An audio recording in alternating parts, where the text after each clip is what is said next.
Hey folks, John from OptixEQ, and we're going to take a look at some of the big races this weekend at Gulfstream Park. It's the Pegasus Day, so we're going to look at the FHooper, which is race 7, and then we'll come back and I'll do another video on race 12, which is the Pegasus itself. I was going to have Emily Gullickson with me. She does optics notes for Gulfstream, and she really knows the track and knows some of these horses, but unfortunately we had some technical difficulties. So we're going to press on. I did discuss the races with Emily over the phone and got her input, so hopefully I'll represent her input the best I can. She's really knowledgeable about the track and some of the trips on these horses. So let's push forward, and the first thing I want to look at is the plot of race 7, the FHooper, and the first thing that kind of just look at it, if I was just going to look at this plot, the first thing that kind of just jumps at me is the 9, big square up there in the y-axis on game over. So we'll get into his form later, but an obvious contender just based on looking at the plot. When I switch over to, and I always recommend people do this, surface and distance, you can see the plot looks much different. Now the 9's still up there, but he's a much smaller square. And that's kind of the reason why I think we have a red plot fit. It's just because when you look at the standard, it kind of maps nicely to the line here. So you can still use a red plot. I'm just saying you just need to be aware, and you can still use it to upgrade and downgrade contenders, and I'll show you in this example in this race.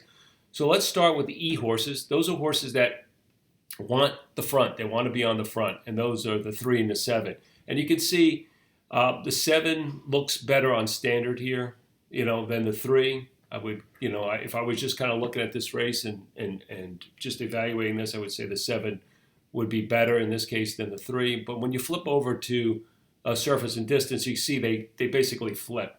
So, I just kind of look at their positions in these two plots, and I would be downgrading these two horses. The fact that they need the lead, they're really not way up on that quadrant on 1.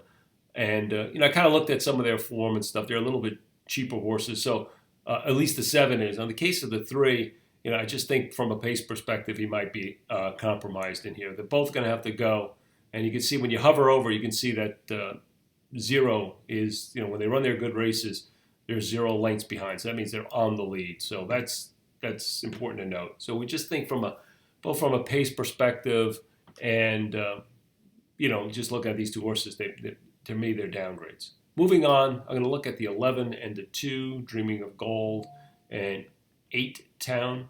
And 8 Town is actually 9 to 2 in the morning line. He's a presser, likes to be up close. Think he's going to be compromised. You can see how low he is on the y-axis versus the 3 and the 7. And if you look at the quad stats, which I recommend people look at, especially to get an idea of the profile of the track at Gulfstream. So this is for 1 mile dirt races at Gulfstream. You could just see that quadrants 1 and 2 have a distinct advantage from a win percentage over quadrants 3 and 4.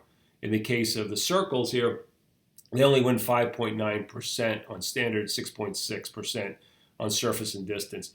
And just kind of looking at that for both the 2 and the 11, it seems like they're against that profile, the track profile here from a plot perspective.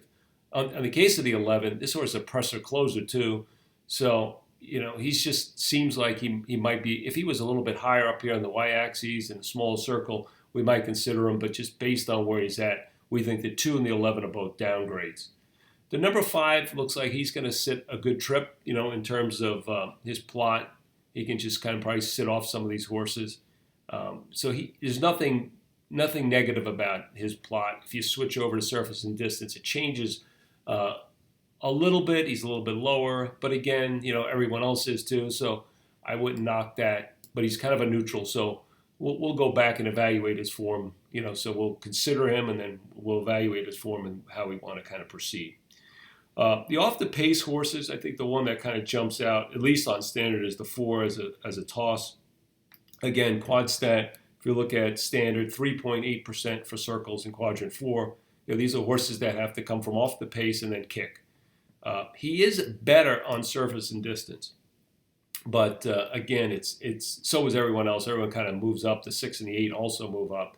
So we're just thinking that from that perspective, this horse to us looks like a downgrade. So we're gonna downgrade him. Before I get into that, let's go back to the standard again. I'm flipping back and forth between standard and I know people use these filters. They're very important because it gives you different perspectives based on today's race. So the horses that look, we're going to evaluate here are the 10, the 1, and 6 and 8. And looking at the 1, just the fact that he's shaded green, we know that he's one of the early morning favorites. He's 3-1. Ortiz is on this horse, and we'll get into his form. But just again, from a plot perspective, quadrant 4 for surface and distance is not what quadrant 1 is. You can see even circles in quadrant 1 are better than squares in quadrant 4. So that's just important to note. The 10 is sitting out here. He's a little bit of a circle in quadrant 2. So let's flip over to surface and distance. And what we notice is the 6 and 8 actually improve. The 8 goes way up into quadrant 2, which is even better. The 6's box is closer to the border and bigger. The 1 actually gets smaller, and the 10 actually is a little square close to that. So we don't want to not consider that horse. So when we're gonna go evaluate the form, I want to look at the favorites 1 and 5, and then the 5, and then the 6, 8, and 10. So let's go to the grid, and let's start with the 1. Tail of Silence, who is the morning line favorite, got Ortiz for Barkley tag. And, just initially, just highlighting the races this horse wins, and you can see they're highlighted in yellow. Both of them have been on off tracks. So I guess if it's an off track on Saturday, we want to move them up. But you can see that if you look at just like his races, it seems like he kind of needs perfect flow. He's slow out of the gate, plotty. This is a horse that's going to break from the rail and have to find a trip. And that's okay if he's 10-1, but when he's 3-1 or 5-2, he's not just standing out on us. From an OptixEQ standpoint, it's basically his last race is the one that kind of gets him in. Now he is a 3-year-old, so there's more upside probably on these numbers as he grow, as he's developed. But still, his only his last race really hit the fig range, and it was at 7 furlongs. So it's just one of those horses that you want to kind of consider, but again, at that price, we'll probably be looking to take our chances against him. The other horse that we talked about that, again, is also 7-2 in the morning line, is getting some play from a morning line perspective. Don't know how he's going to shake out. But this horse is in very good form. You can see they shipped him into Gulfstream from, it looks like, Ohio. He's been running in races there and kind of lower level. So they put him in the, Claiming Crown Express, and the horse ran huge. Ran a big B+. He won the race. We projected a regression of that race because, we just thought it was a really step up and so forth. And the horse came back and, surprised us. Ran second, but did regress a little bit in terms of numbers. But we would think these are back-to-back big races. So we're just, looking at the race, looking at the kind of the pace scenario. There might be some regression with this horse, especially with the stretch out to 8 furlongs. So, he's never done it at this level, 8 furlongs. There is pace pressure early. So, again, at 7-2, if he's anywhere near that, we don't want him. Now, if he floats, you might want to reconsider. But here's a horse that, I think, we're not expecting another kind of move forward on this horse. And if he doesn't, then he's still, his last race is below today's fig range. Okay? Let's evaluate some of the horses that we think are going to provide some value in this race. The number 6, Giuseppe the Great. Okay, so this horse was kind of on the Derby trail for Nick Zito. Just wasn't that good, but he didn't disgrace himself. He was placed in some of these graded stakes races. Maybe it was too far for him. Some of the distances. He looks a little light, in terms of numbers, but I think there's more upside to this horse from a number perspective, being a 3-year-old. His last race was in range, and, it was a perfect trip, and you could look at it, well, he may, regress from there. He may, but it also might have been a good prep for this horse, because he might not like the slop in Kentucky. He got back on, got on Gulfstream for the first time, ran well. He's always run well at Gulfstream in his 3 starts. He's been in the money every race. Saez does end up somewhere else. He ends up on the Pletcher in this race, but still, Rosario's a able replacement. We liked his plot, at 12-1, definite value play, in all the slots really. Let's switch over to Tommy Macho, that horse that Saez is on, and this is a horse that's placed in grade won races, so the class is there. You can see that he's run. And it's really not a lot of knocks. I mean, he hasn't shown much red in his form recently. And, his race way back in last year at this time, the Howell's Hope, he just ran a monster race, 100 optic fig, made 2 moves, burst. I mean, just an incredible race. If he can get back to that race, obvious contender, good morning line. Saez and Pletcher, according to Emily, have been just on fire of late. So, that's good to note. He just had some scratches recently. It's been time since his last race. And if you compare, the last time he kind of was off a layoff, extended layoff. This was a longer layoff at 245. It was a grade 2. He didn't run much. But again, that was against stiffer competition. If he gets back to Howell Hope or anywhere near it, this horse is an obvious contender. And again, he looks a lot better on the surface distance plot. So I think he has an affinity for the track. And if Pletcher's going good guns, that means his barn's running. That means this horse will probably be live. Probably be shorter, I guess, based on what I'm hearing about that. But anyway, that's an obvious value contender. And the other horse that we talked about that kind of stood out on the plot was the number 9, Game Over. This horse is, you can see there's no red marks in his career. They started him out, in main claim. They might not have thought much of him early on, but this horse really kind of turned it on. After the Ohio Derby, second in the Virginia Derby, ran a good 4th in the Pennsylvania Derby. And if you look at the extended comment and projections of that race, he was pinched a little in the stretch when IRAP came over on him. He was even paced.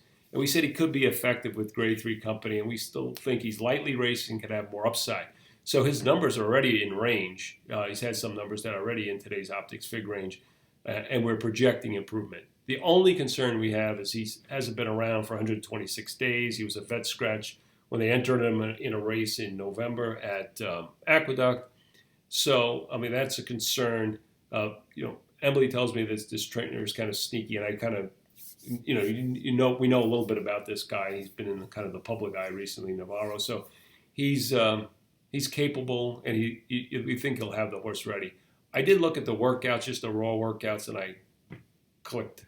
If you just click this little button here, WO, it'll bring up the raw workouts for the horses. So you look at it, and it's just concern here is he hasn't had a public workout in 2 weeks. But again, this guy's sneaky, and we're just going to have to kind of trust the trainer and the fact that the horse is just done nothing really wrong in his career. Looks like a quality animal with upside. So we're going to consider that horse, especially at that big morning line price. One other bomb we want you to just kind of look at from an exotic standpoint is Beasley. He's 15-1 for Castellano and Heading. This horse, obviously outclassed in the Cigar Mile. So we'll cut him some slack in that race. And, he's just been pretty much, other than that race, just incredible, consistent horse. He ran a B already in grade 3 races. It looks like he can, the one turn is kind of what he does best. He's suited for that. He's placed in grade, he ran a 5th in the Tampa race. Another horse at a big price. Now when you look at his plot, he's a little bit in quadrant 2 and 4. It's a little bit smaller, but again, this is a horse that could definitely factor at a big price. So interesting, FHooper. We're kind of vulnerable. We think the favorites are vulnerable, both the 1 and the 5, based on the morning line. Things may change, but we think the value horses are the 6, 8, 9, and 10. And I think the keys in this race are both the 8 and the 9. So that's our analysis of the FHooper, and we'll be back.